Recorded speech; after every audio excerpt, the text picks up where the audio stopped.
Ya, ini dia penampakan dari Gabrielle Chanel yang saya beli itu ketika baru-baru rilis sih waktu itu ya. Lebih tepatnya dikasih hadiah sih, bukan beli ya. Kemudian dari segi desainnya sendiri lucu sih. Kalau cowoknya mungkin kayak Blue di Chanel itu wangi, botolnya itu berkesan tegas, mirip kayak paru-paru Chanel yang lainnya kayak gimana ya? Mungkin kayak number 5, kayak number 19 gitu. Tapi kalau yang ini kesannya ramping banget gitu ya, menggambar. Mungkin analoginya ini kayak model kali, tinggi dan kurus gitu. Untuk capnya sendiri, walaupun Chanel kalau keluaran anyarnya itu pasti menggunakan magnetic cap. Nah kalau yang ini nggak pakai magnetic cap sama sekali sih. Jadi masih kayak ya tipikal tutup yang konservatif kayak zaman dulu gitu. Di dalamnya sendiri jusnya itu warna agak keemasan begini. Kemudian ada tulisan Chanel yang ditempel kayak kertas begini, dan kertasnya emboss ya, bukan kertas murahan gitu. Dan kalau pertama kali ngelihat mungkin kamu akan langsung teringat tentang Chanel Number 5 gitu. Modelnya mirip-mirip, hanya saja dibuat desainnya itu lebih cekung ke dalam nih. Kalau kalian bisa lihat garisnya ya, garis yang kayak X gitu, itu dia cekungnya ke dalam tuh gitu. Mana sih? Nah gini ya, 100 mili emang kelihatan nggak kayak 100 mili ya. Terus apalagi, kita ngomongin soal notes saya deh dan kapan keluarnya parfum ini. Jadi parfum ini keluar tahun masih baru-baru sih, sekitar, aduh salah pencet. Ini keluarnya, wah nggak ditulis, pokoknya masih baru, tahun 2018 kali ya, atau 2017 begitu, 2018 kayaknya.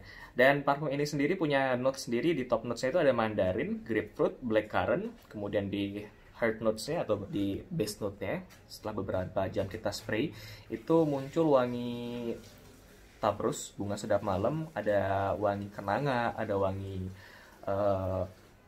jasmine, kemudian wangi orange blossom, dan di base note-nya itu ada sandalwood dan ada musk-nya.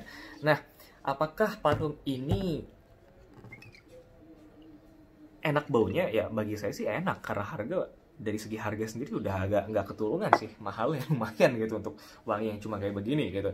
Harganya itu sampai 2,5 juta, atau waktu itu saya dikasih tahu harga sama yang ngasih itu sekitar 2,7 juta ya.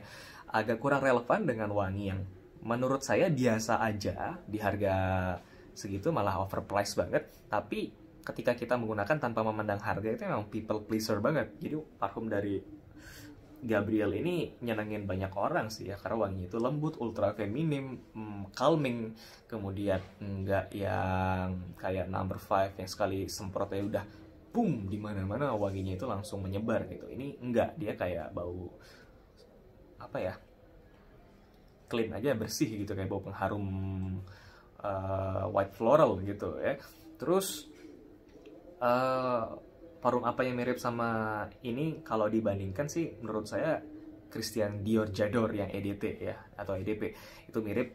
Dan dari segi harga pun J'adore sendiri itu memiliki harga yang lebih murah dibandingkan dengan Gabrielle Chanel kali ini. Dan di review Fragrantica sendiri yang klik dislike itu banyak, dan menurut saya ya klik dislike itu bukan karena wanginya yang nggak enak atau mungkin karena desainnya yang biasa aja, tapi bagi saya kayaknya harganya yang overpriced itu sih ngebuat orang banyak yang klik dislike gitu. Harganya di online itu jarang banget ada yang ngejual sekitar 1 jutaan, rata-rata itu 2 jutaan. Tapi kalau misalnya pengen dapetnya harga 1 jutaan, mungkin masih bisa kamu beli yang pre-love-nya gitu. Pre-love-nya masih banyak kok yang jual di angka sekitar 1 jutaan sampai 1,5 juta gitu. Terus dari SPL-nya sendiri, user vote-nya itu banyak juga yang milih pour, yang wanginya nggak begitu kerasa ketika digunakan, itu ada 209 orang. Sedangkan yang memilih long lasting itu ada 294 orang. Jadi sebenarnya parfum ini lebih terasa tahan lama sih kalau orang lain yang nyium ya. Tapi ketika kita menggunakan parfum ini, wanginya itu nggak begitu nggak gitu tercium sama hidung kita yang menggunakan, tapi orang lain yang mencium itu kayak wangi kamu enak, affordable banget ya, affordable lagi, acceptable banget gitu, compliment getter. Yes, ini compliment getter banget, apalagi kalau cewek yang pakai. Tapi kalau seandainya kamu menggunakan agak banyak gitu ya, bagi saya nggak begitu glowing juga sih, apalagi digunakan di ruang yang dingin, ruang ber-AC begitu. Untuk office can ini safe banget, tapi kalau seandainya digunakan yang di bawah sinar matahari ya mungkin agak kurang relevan kali ya, karena white flower itu bagi saya kalau digunakan panas-panas kurang cocok aja.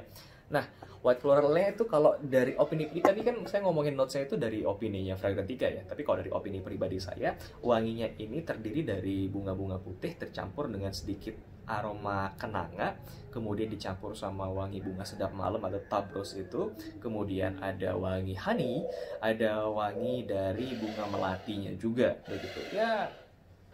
Pokoknya wanginya itu ultra feminim, buat cewek banget. Tapi jujur aja, walaupun saya cowok, tapi tetap pakai parfum ini ketika sebelum tidur atau pengen ngebuat tidur saya tuh lebih relax, lebih calming gitu. Habis mandi pakai ini, wanginya ya kayak ya udah enak aja gitu tidurnya pakai parfum yang wanginya lembut gitu. Kalau saya pakai parfum cowok ya pasti agak kurang enak juga sih kalau saya pakai parfum yang baunya terlalu strong buat cowok gitu. Kenapa saya pilih parfum ini untuk dijadikan sleeping wear ya, karena baunya memang nenangin banget gitu. Apakah parfum ini safe to blind buy? Menurut saya sih enggak ya, karena harganya emang lumayan mahal. Tapi kalau seandainya kamu bisa dapetin pre-love-nya dengan harga yang lumayan murah, itu bisa coba kamu cari di Tokopedia. Itu banyak kok yang jual. Ada beberapa sempat saya lihat di harga mulai dari 900.000, bahkan yang 1,5 juta juga ada, dengan volume parfum, volume jusnya itu masih lumayan banyak waktu itu dapatnya ya. Itu aja, sekian dari saya review tentang parfum Gabrielle Chanel ini. Semoga bisa menjadikan referensi untuk kalian yang pengen beli parfum Gabrielle Chanel ini sebelum di-purchase gitu ya. Dan akhir kata, kalau seandainya kalian suka bisa langsung like dan komen. Dan kalau kamu suka sama video-video saya bisa langsung klik video-video lainnya untuk kamu nikmati semuanya. Dan jangan lupa untuk subscribe kalau seandainya kamu pengen nemuin review-review lainnya yang kalau nggak kamu temuin di channel YouTube lainnya. Oke, itu aja. Terima kasih banyak sudah nonton. Sampai jumpa dan semoga sehat selalu.